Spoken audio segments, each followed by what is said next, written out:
गिरिडीह की तिरंगा चौक स्थित गोयनका धर्मशाला में जेएलके पार्टी से गिरिडीह विधानसभा प्रत्याशी नवीन आनंद चौरसिया ने प्रेस वार्ता की।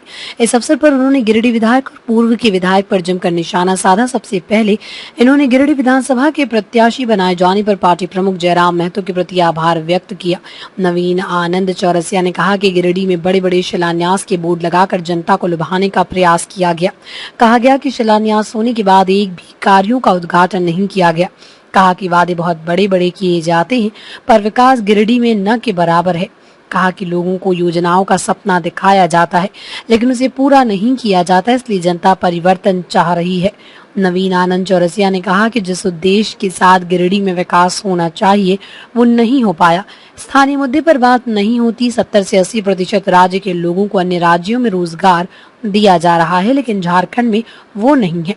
यहाँ के गरीब, महिला, बुजुर्ग, युवा, किसान सभी परेशान हैं। उन्होंने कहा कि जयराम महतो के नेतृत्व वाली हमारी पार्टी गिरिडीह को विकास के एक नए शिखर पर पहुंचाने का काम करेगी। मित्रों को श्री कृष्णा अगर आज जिंदा है तो आप लोगों के कलम की बदौलत। मैं धन्यवाद ज्ञापन करता हूं जयराम महतो जी का, जयराम महतो जिन्होंने मुझ पर विश्वास जताया, मुझ पर यकीन किया और मुझे गिरिडीह विधानसभा से चुनाव लड़ने का मौका दिया। आज का जो माहौल है राजनीति का, तो मैं आपको ये बोल सकता हूं कि मैं पिछले 25 सालों से राजनीति के और राजनीति करने वाले लोगों के रंग को, उनके कार्यशैली को, उनका जो है विचारधारा की सिर्फ जो है मौखिक खानापूर्ति को देख रहा हूं।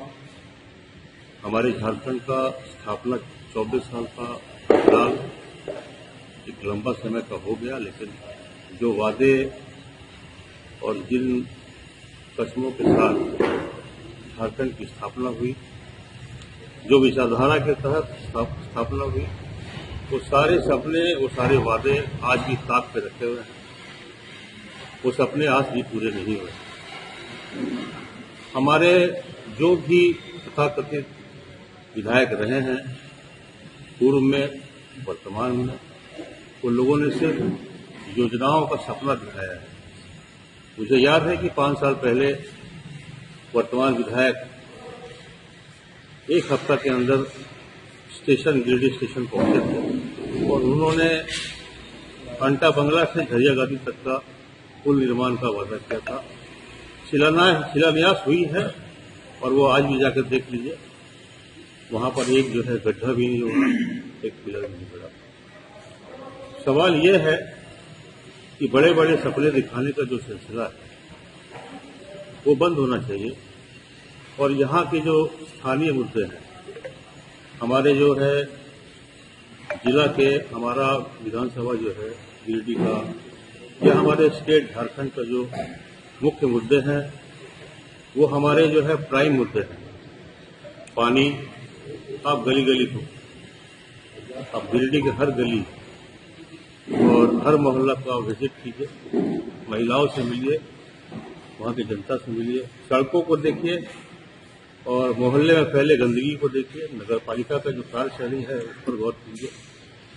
सरकारी अस्पताल पे जो है आप जाके रात बिरात दिन कभी भी मरीजों से मिलिए, वहाँ की गंदगी को देखिए, वहाँ का व्यवस्था को देखिए।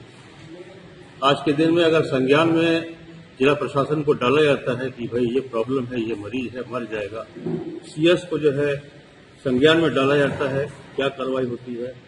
आप पत्रकार बंधुओं के सामने ये मामला है।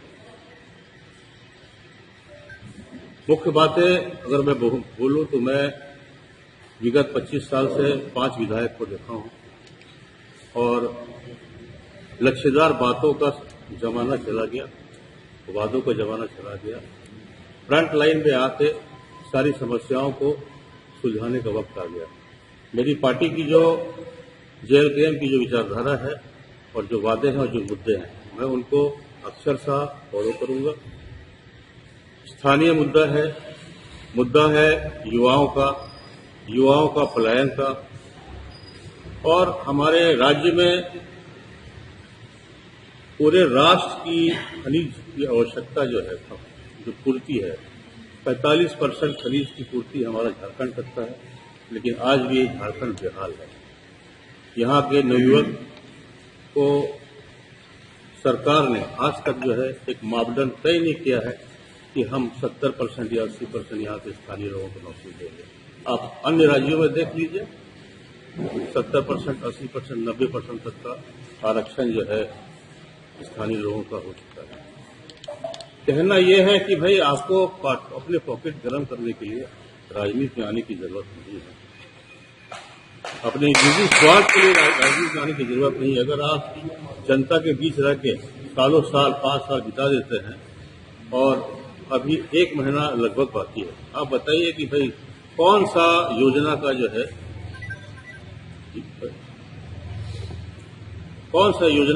है अनाउंसमेंट हुआ है और वो धरातल पे आई है। आप एक भी योजना बताइए।